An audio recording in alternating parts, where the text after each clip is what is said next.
સમગ્ર ગુજરાતમાં હાલ વરસાદી માહોલ છે તો સુરેન્દ્રનગર જિલ્લામાં પણ કમોસમી માવઠું થતા સમગ્ર જિલ્લામાં ખેડૂતોએ વાવણી મગફળી કપાસ કરેલ ચણા તલ જીરું ઈસબગુલ વરિયાળી જેવા પાકો ધોવાયા। સરકાર હવે ખેડૂતોને સર્વે કરાવી સહાય આપે અને પાક વીમો માફ કરે તેવી માંગ કરી રહ્યા છે।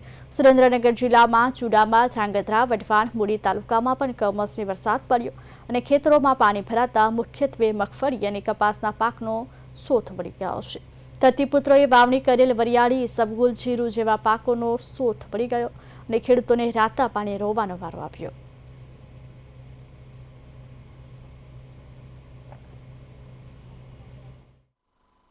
આ કમોસમી માવઠાના કારણે ખેડૂતોના કપાસ મગફળી જેવા પાકો સદંતર નિષ્ફળ ગયા છે।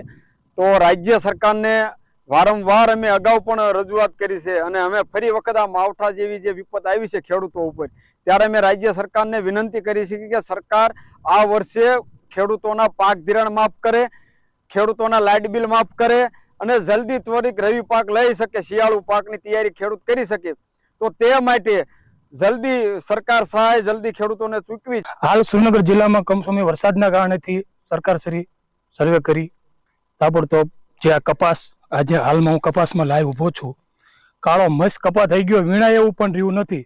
તો સહાય ચૂકવવા સરકારશ્રીને ખેડૂત આગેવાનને વિનંતી કરી સાહેબ કે તાબડતોબ સર્વે કરી, સર્વેની ગાઈડલાઈન મુજબ જે આપણે આવતું હોય એ સર્વે કરાવો અને તાબડતોબ ખેડૂતને સહાય ચૂકવવા સાહેબ વિનંતી છે। જો તમે આ સફેદ રૂ હાલમાં અત્યારે આમાંથી નીકળી પણ શકતું નથી તો આને પછી કરદો કહેવામાં આવશે કે કરદો છે તો આનો ભાવ પૂરતો પણ નહીં આવે, માર્કેટમાં નાખશે એડમાં, પીએમસીમાં તો એમ કહે છે કે આનો 800 રૂપિયા 900 રૂપિયા ભાવ બોલશે। માંડવીના પણ તમને મેં જોયા છે, માંડવી કાળી મસ્ત થઈ ચૂકી છે।